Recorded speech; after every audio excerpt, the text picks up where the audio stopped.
заводск дörtüç. Мен алжымен мекан. İşleyen. Aye. Wagwan. Left me alone. Me down.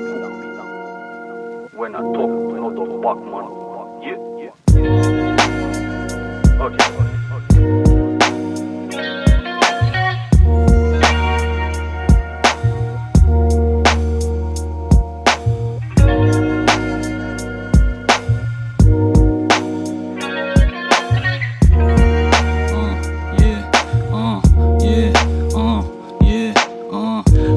Dans oynaya su üstüne Dört duvar ağır ağır gele üstüme Saçım gıyska sıyırılan sana gel üstürme Kapağı dolu al sakla içinde özgürme Otu taşlamadım deyip hayalim beni taşladı Min sinağım biler geçen yılın Mart ayına başladı Oğlumun gözleri hem kaşları Yüzümün bir tarafı adı bir tarafı yaşlarım Yol yürüdüm 6 ayla öz dünyamın içinde Gram tabak yok labıdım ben blantlarımın içinde Elimden çekmedi hiç kim ilkinci gerek çekemde Adattık 5 katın 18'de gümrükten geçemde Men ojimin mekan Koca rap okayan bir emeğim ulakan adam Kadağın maddaları ulanyan adam Hin yürünülyen bir min halanyan adam Ulu adamın gözünden yaş aktı İlk yaşlığını sonum çölüm yaktı Yanlışları düzeltmeyen vakti Şu ot karanlık ertir yaktı Ulu adamın gözünden yaş aktı İlk yaşlığını sonum çölüm yaktı Yanlışları düzeltmeyen vakti Şu ot karanlık ertir yaktı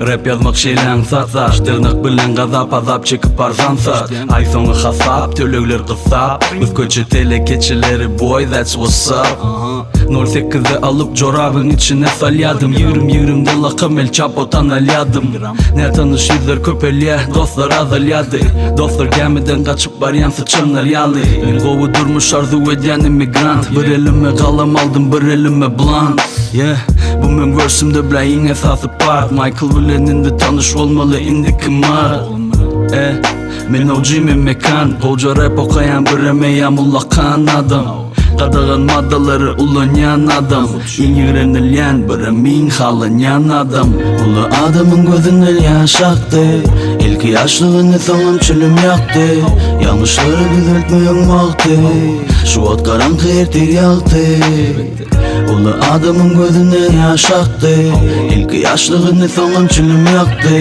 Yanlışları düzeltmeyen vakti Şu ot karanlık ertir yaktı Yaş vaktiyle yanlışların var olsa o yanlışları düzeltmeyene hiç açan kişilerdir. O yanlışları düzeltmek için özünü pırladı hem vakti özünü öğretmeli. O cemil mekan, yığırım, Krasnovodsk.